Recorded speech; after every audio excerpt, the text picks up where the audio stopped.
वो सावित्री बन गई है और यमराज से लड़कर अपने पति के प्राणों को खींच कर लाई है। पत्नियां सादगी साथ पाए अगर तो पति स्वयं ही संभलता चला जाएगा। राजा जनक, यद्यपि ये भारतीय तो लग रही है, लेकिन केवल तुम्हारी बिटिया कह देने से इसका परिचय पूर्ण, क्योंकि ये आज माता लक्ष्मी, माता गौरा, माता वीणा पाणी, माता अरुंधति, माता अनुसुईया, या मानो ऐसा लग रहा है जैसे स्वयं मैया भुवनेश्वरी खड़ी हो। ये भूपति तुम्हारे भवन भगीरथ, यह गंगा सी लहराती। राजा जनक, देखो देखो कौन बालिका यह चली आ रही, मंद मंद मुस्कुराती। तुम्हारी बालिका को मैंने उपमा देनी चाहिए, ध्यान देना। तुम्हारी बालिका को जब उपमा देनी चाहिए, तो व्यास जी इसके लिए न तो कोई उपमेय मिला न कोई उपमान मिला। सृष्टि उपमेय और उपमान से रहित हो गई।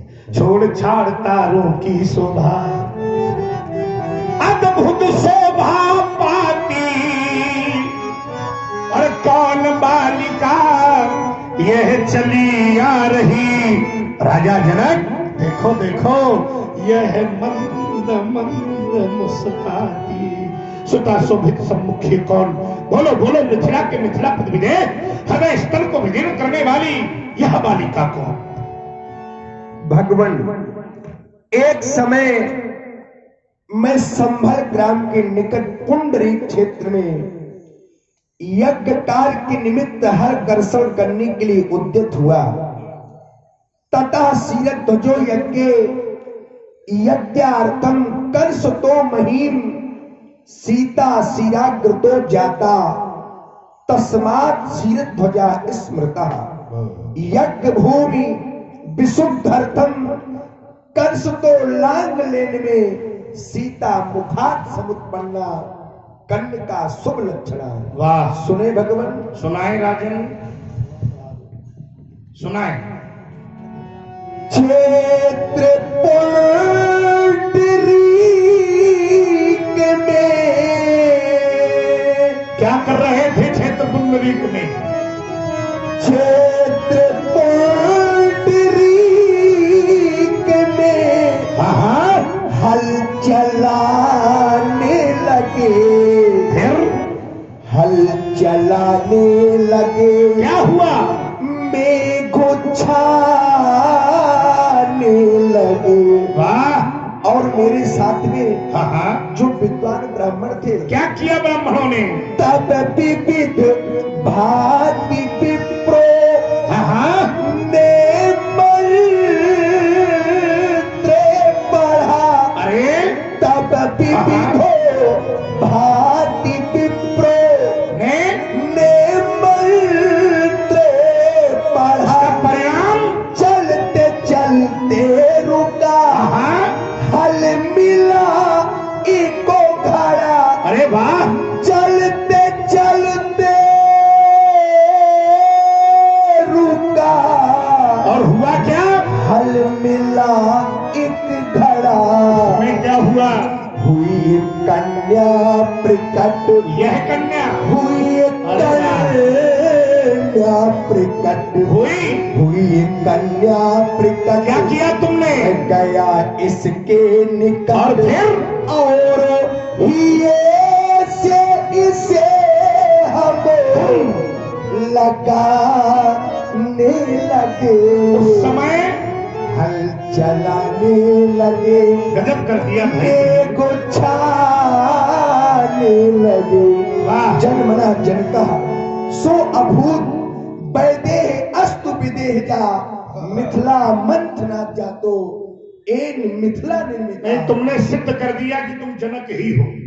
एक बार जोरदार ताली बजाओ भाई जनक के अभिनय के लिए। वाह। फिर हमने सोचा कि वो खरियर पलटन तो नहीं खड़ा हो गया भाई, इस समय राजा बहु बैठे हैं, तो राजे राजा है, मिथिला बदली हुई लग रही है। नहीं लगा, बहुत अच्छा, दिव्य। सीता नाम है बेटी का।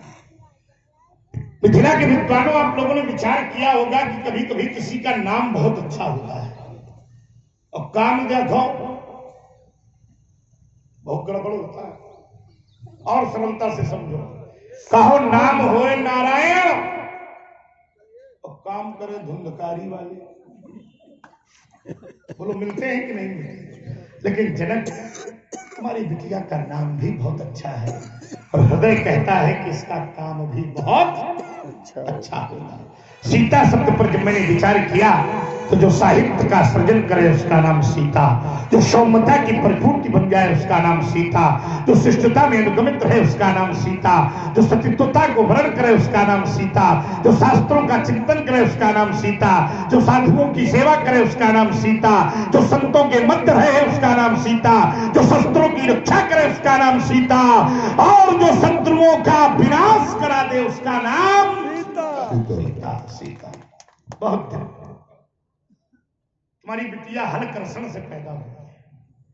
अच्छा, हल चूंकि कृषि प्रधान देश है, सबने चलाया होगा, नहीं चलाया तो देखा जरूर होगा। जैसे हम यहां से वहां तक हल चलावें तो हल धरती में रेखा खींचता हुआ चलता है। ऐसा है कि नहीं? सब लोग मानते हो ना? तो हल कर्षण से अगर इस बिटिया की उत्पत्ति हुई है तो सारे विज्ञ लोगों का ध्यान में आकर्षित करूंगा। बिटिया, इस समय तुमसे हमारा कहना है, तुम किसी की बात मत सुनो।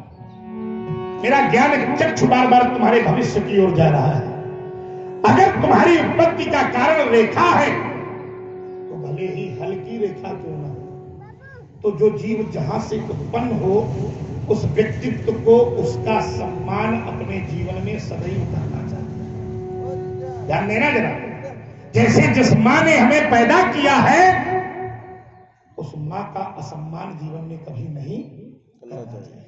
लेकिन हम देखते हैं एक मां 10-10 बेटे पाल लेती है, लेकिन जब ये बेटे समर्थशाली होते हैं तो 10-10 बेटों के बीच में एक माता पाली। विचार करना, जितने लोग बैठे हैं, जितने लोग यहाँ बैठे हैं, ईमानदारी से उत्तर करना। तो तुम्हारे लिए एक संदेशा है बिटिया रानी, अगर तुम्हारी उत्पत्ति हल कर्षण से बनी हुई रेखा से हुई है तो अपने जीवन में कभी किसी रेखा का असम्मान न कर देना। देखो विज्ञ लोग समझ गए, तो हमारी बात भूल जाओ। मान लो कोई ऐसी घटना तुम्हारे जीवन में बनी कि परिस्थिति बस भी तुमने किसी रेखा को पार कर दिया, तो वही दिन तुम्हारे लिए दुखों का पहाड़ लेकर के आएगा। इसलिए हमेशा अपनी रेखा का सम्मान करती रहना। राज रानी हमारा आशीर्वाद है। ओम राज रानी बनो महारानी और ईश्वर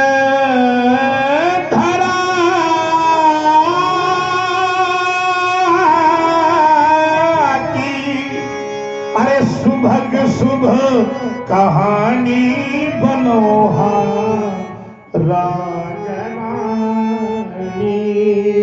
बनो महारानी बनो। क्यों? क्योंकि तुम धरा मूर्ति हो और विश्व की पूर्ति हो। तुम धरा मूर्ति हो, विश्व की पूर्ति हो, साधना शक्ति हो, भावना भक्ति हो। साधना शक्ति हो और भावना भक्ति हो। गुण की खानी बनो, दयादानी बनो और ईश्वर धरा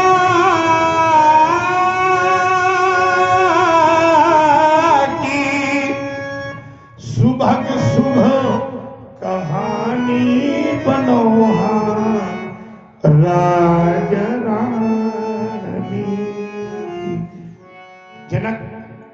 तुम्हारे पीछे एक बिटिया और बड़ी प्रसन्न हो रही है, ये कौन है?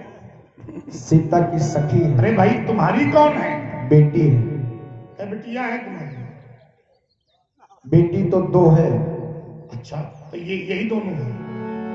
नहीं, ये सखी है, परिवार की बेटी है, भाई की बेटी। अच्छा अच्छा अच्छा, तय भाई हो? 10 भाई। अरे वाह। तय माताएं हैं तुम्हारी? 3। अच्छा, ये तुम्हारी विमात्र बंधुओं की? बीमार। ये 8 है हमें लगता है। ये खुश हो रही है बहुत, अति प्रसन्न है। इसको तो हमने कोई आशीर्वाद दिया नहीं। आप लोगों का ध्यान में आकृष्ट करूंगा, रामलीला का एक एक दृश्य व्यक्ति को करोड़ों शिक्षा देता है, लेकिन उस भावना से कोई दृश्य देखने के लिए तैयार तो हो। क्यों व्यस्त जी। देखिए इसी दृश्य को जांचें। एक पिता के 2 बेटियां, बड़ी बेटी अच्छे घर में विवाहित हो जाए और छोटी बेटी कम अच्छे घर में विवाहित हो। तुम्हें गंगा की सौगंध सही सही बताना, बहनों बहनों के बीच में ईर्षा का जन्म होगा कि नहीं होता है ना? लेकिन देखो ये दृश्य, यहां पर ये बहन केवल इसलिए प्रसन्न हो रही है क्योंकि इसकी बहन को आशीर्वाद मिल गया है। न कोई ईर्षा है, न कोई कपट है। ये जनक केवल तेरा ही राज्य हो सकता है। बजाओ इसलिए एक बार जोर से ताली।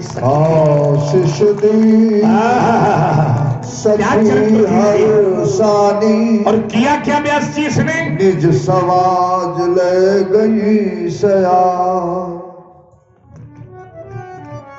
बेसवा